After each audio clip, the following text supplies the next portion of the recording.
what is Moos to you? What is Moos to me?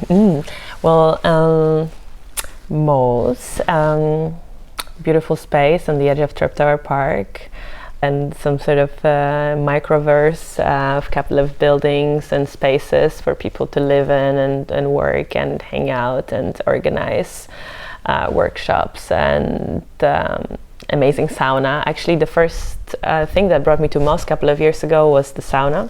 I remember when Uhu was opening its door a couple of years ago, still being just outside in the backyard. Yeah, so for me it's like a sort of an ecosystem embedded in a site-specific place. It's also a network of people that are somehow drawn to specific topics of regeneration and spirituality and technology and community. It's also it at some point also became a kind of a meme. I think it was Max who coined this term, being moosed. Being moosed, yeah. When you're kind of after a burnout limbo of like too much of everything but not knowing what the fuck is going on. Yeah. Some sort of chaos also.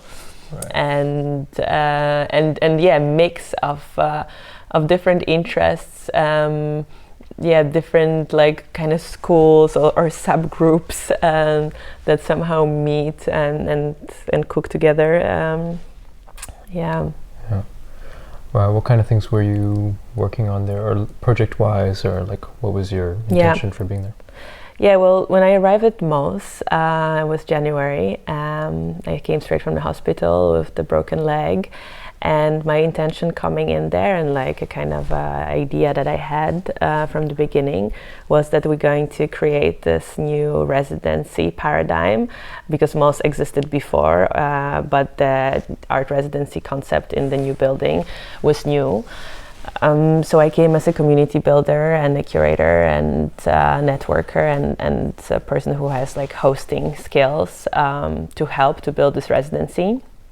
I was pretty open to, what's going to happen and what other stakeholders going to come in, and what kind of skills and how we're going to share this in order to build this residency framework. So I think in the beginning I was quite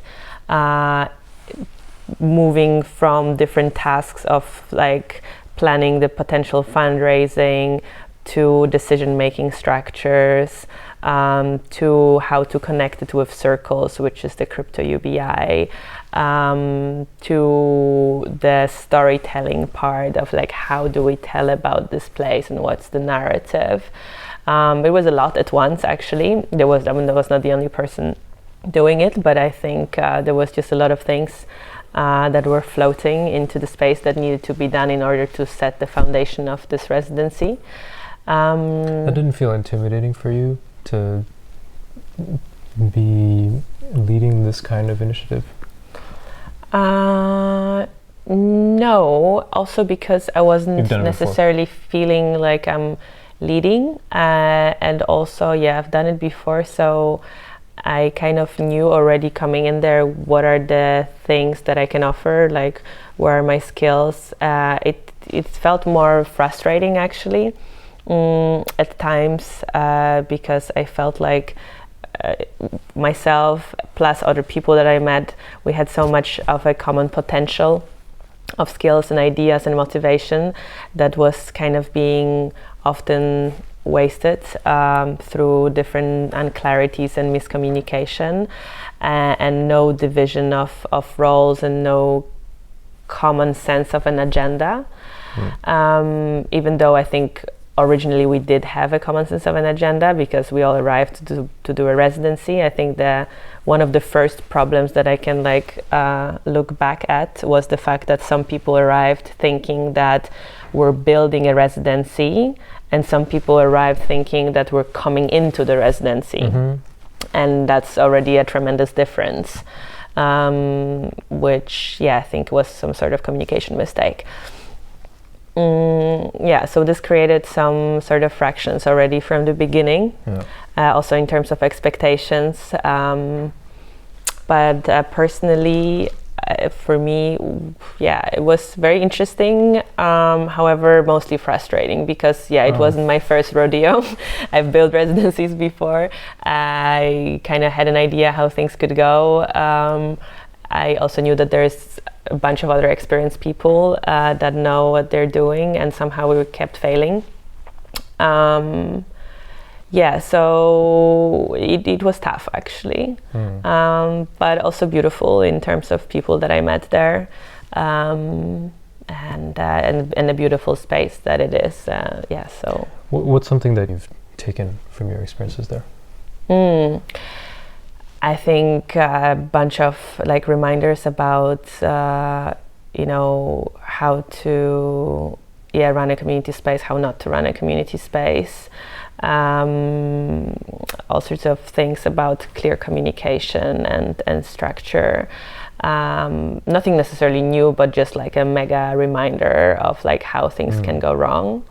There is nothing that's like particular to Moos that you learned from that experience or that you're going to take to other experiences? Being transparent and clear with communication, communicating needs and communicating expectations, and I think this was like this was maybe a biggest learning in terms of building communities, to be very, very clear on what's going on and what people actually want and need and desire from one another. Also in terms of like sustainability, that it's actually important to do some pre-planning if we're running spaces or events at this kind of size, that are rather like semi-temporary, let's say, as Moos is, because it's not just a temporary space that is a week residency and things can go. It's still like embedded in the building and an infrastructure that requires a lot of care. Where can people find out more about you? On my Instagram. No, for real, like pretty much on my Instagram. I do have a website, vávra.xyz, and leos.io, it's the collective. And what's your Instagram? My Instagram is P_S528. P_S528. It comes from peaceful sheep. Peaceful sheep, yeah. 528 as the frequency of compassion. Ah, I didn't know that. Okay, that's why. Yeah. Interesting. Cool. Well, great to chat with you, Jo. Thanks for being here. Yeah, thank you so much. Nice to see you. Yay.